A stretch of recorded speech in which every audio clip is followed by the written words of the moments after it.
Congratulations. మీ ఇద్దరికి శుభాకాంక్షలు. Pastor Praveen. No. I'm talking to them. Yeah. This is for them. Okay. Pastor Praveen, are you happy? అయ్యా ప్రవీణ్ గారు సంతోషంగా ఉన్నారా? Yeah. Today's a day. ఈరోజు నీ దినము, శుభదినము. Can you say loudly, I'm happy? కొంచెం గట్టిగా చెప్పగలవా నేను సంతోషంగా ఉన్నానని? Yes, I am happy. That's not loud enough. ఇంకా చాలేదా, ఇంకా పెద్దగా చెప్పాలి నువ్వు. Shout. I am happy. చప్పట్లు కొట్టరు ఏంటండి అంత చక్కగా చెప్తే?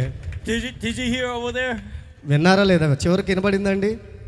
వినబడలేదంటయ్యా. Say one more time, please. Do you want mic? Yes. Shall I give mic? No. Shout it. లేదయ్యా, మైక్ ఎవరంటే గట్టిగా అరవాలి. వినబడి కూడా చెప్తారేంటండి బాబు, చప్పట్లు కొట్టండి. You are a lucky guy. నువ్వు చాలా అదృష్టవంతుడు అయ్యా. Congratulations. నీకు శుభాకాంక్షలు తెలియజేస్తూ ఉన్నాను. You know, everybody here came just for you two today. ఇక్కడున్న చాలా మందిలో మేమందరం కూడా ఈరోజు ప్రత్యేకంగా నీ కొరకు వచ్చిన వారము.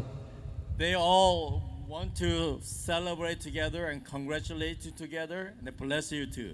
వారందరూ కూడా ఏకముగా నీ యొక్క వివాహం గురించి సంతోషించి ఈ యొక్క మహోత్సవంలో వారు కూడా పాలిభాగస్తులై నీకు శుభాకాంక్షలు తెలియజేయడానికి వచ్చాం. And so many angels are here to witness this wedding. అలాగే వేవేల కొలది దేవదూతలు కూడా మీ వివాహానికి సాక్ష్యముగా ఇక్కడ ఉన్నాయి. Man, the God the Father, Jesus Christ and the Holy Spirit are here specially. తండ్రి, కుమార, పరిశుద్ధాత్మలు ప్రత్యేకముగా త్రియేక దేవుడు ఈ వివాహ మధ్యలో ఉన్నాడు. They want to endorse this marriage and bless it. ఈ వివాహమును ఘనముగా ఎంచి వారు మిమ్మల్ని దీవించునుగాక. Amen. You two are standing here before God. ఇక్కడ నువ్వు అర్థం చేసుకోవాల్సింది, నువ్వు దేవుని సముఖములో నిలబడి ఉన్నావు. This is your marriage. ఇది నీ వివాహమై ఉన్నది కాబట్టి. Now you are not one and one. You are two together. ఇప్పటి వరకు నువ్వు ఒకటై ఉండొచ్చు, కానీ ఇక మీదటి నుంచి నువ్వు ఇద్దరు. Now you two are united as one. కాబట్టి మీరిరువురు ఏక శరీరమై ఉన్నారు. The Bible says, దేవుని వాక్యం చెప్తుంది, Ecclesiastes chapter 4 verse 9, ప్రసంగి గ్రంథము 9వ అధ్యాయం, two are better than one because they have a good return for their work. Ecclesiastes chapter 4. Okay. Ecclesiastes chapter 4 verse 9. ప్రసంగి గ్రంథము 4వ అధ్యాయము 9వ వచనము. Two are better. Okay. Can you read it? Yeah. ఇద్దరి కష్టము చేత ఉభయులకు మంచి ఫలములు కలుగును గనుక ఒంటిగాడై ఉండుట కంటే ఇద్దరు కూడి ఉండుట మేలు. Verse 10. 10వ వచనం, వారు పడిపోయినను ఒకడు తన తోడివానిని లేవనెత్తును, అయితే ఒంటరిగాడు పడిపోయిన ఎడల వానికి శ్రమయే కలుగును, వాని లేవనెత్తువాడు లేకపోవును. Verse 11. ఇద్దరు కలిసి పండుకొని ఎడల వారికి వెట్ట కలుగును, ఒంటరి గానికి వెట్ట ఎలాగూ పుట్టును. Verse 12. 12వ వచనం, ఒంటరి యగు నొకని మీద మరి ఒకడు పడిన ఎడల ఇద్దరు కూడి వాణ్ణి ఎదిరింపగలరు, 3 పేటల త్రాడు త్వరగా తెగిపోదు కదా. Yeah, you are becoming two right now. ఇప్పుడు ఈ వివాహం చేత నీవు జతపరచబడబోతున్నావు, ఇద్దరు అవబోతున్నారు మీరు. Yeah, united as one. మీరిద్దరూ ఏకముగా ఒకటి కాబోతూ ఉన్నారు. Yeah, you are together and you are helping each other. మీరిద్దరూ ఒకటై ఒకరికొకరు సహకారులుగా ఉండాలి. You are taking care of this family together. మీరిరువురు కలిసి కుటుంబం యొక్క బాధ్యతను సమానంగా చూసుకోవాలి. You are building this family together.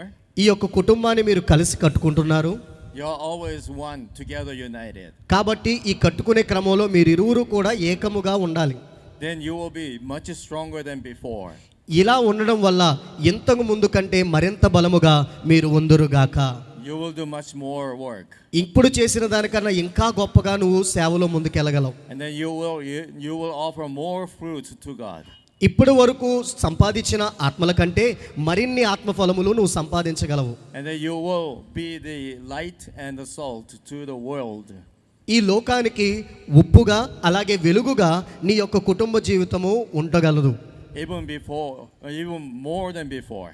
ఇంతకు ముందు ఎలాగైతే ఉన్నావో అంతకన్నా మరింతగా ఈ వివాహం తర్వాత నీవు వెలుగుగా ఉప్పుగా ఉందువు. And also you have to remember you are pastor and a pastor's wife. అలాగే మీరిరువురు గుర్తుంచుకోవాల్సిన విషయం ఏంటంటే, అయ్యా నువ్వేమో సేవకుడు, అమ్మా నువ్వేమో సేవకుని భార్యవు, సేవకురాలవు. You two are representing God. మీరిరువురు కూడా దేవుణ్ణి ప్రతిబింబించేవారు. Ephesians chapter 5 ఎఫెసీయులకు రాసిన పత్రిక 5వ అధ్యాయం verse 28. 28వ వచనం.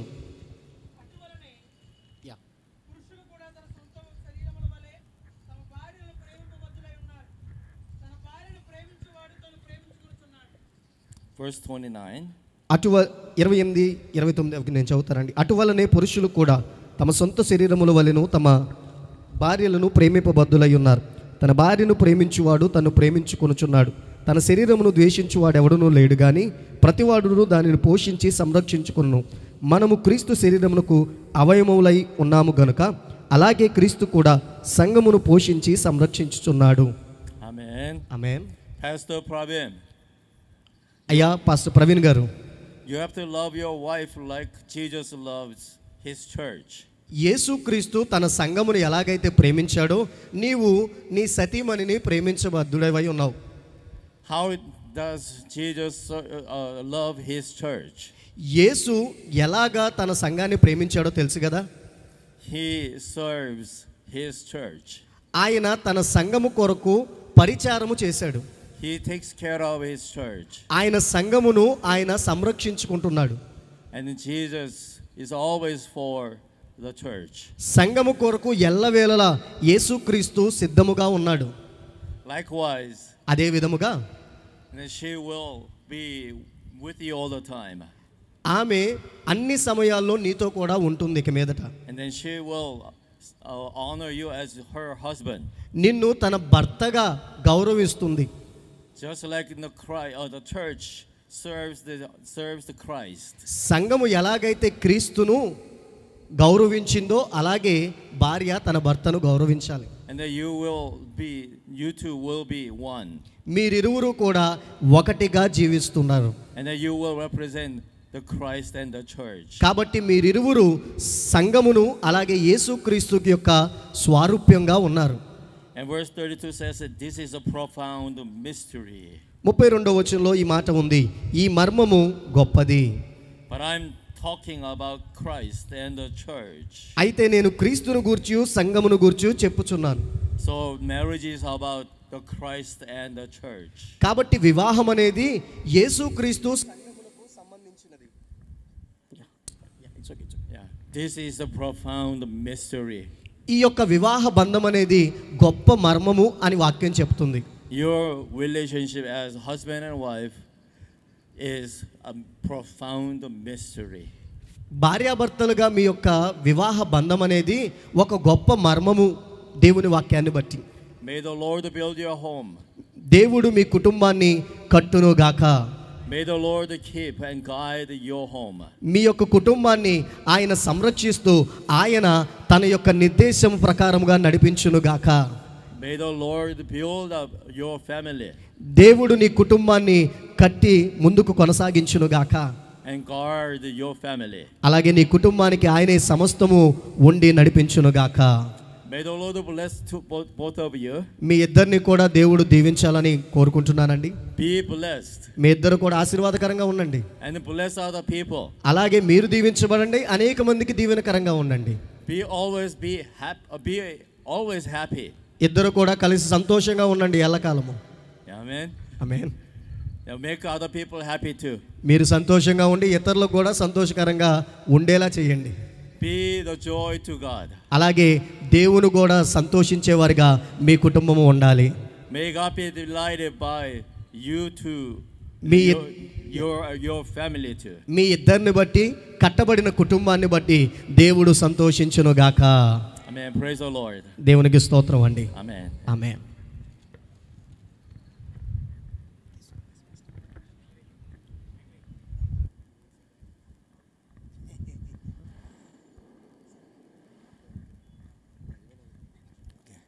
ప్రార్థన చేసుకుందాం. ఫస్ట్ జాన్ పీటర్ గారు పెడన చిన్న ప్రార్థన చేస్తారు వారు వచ్చి.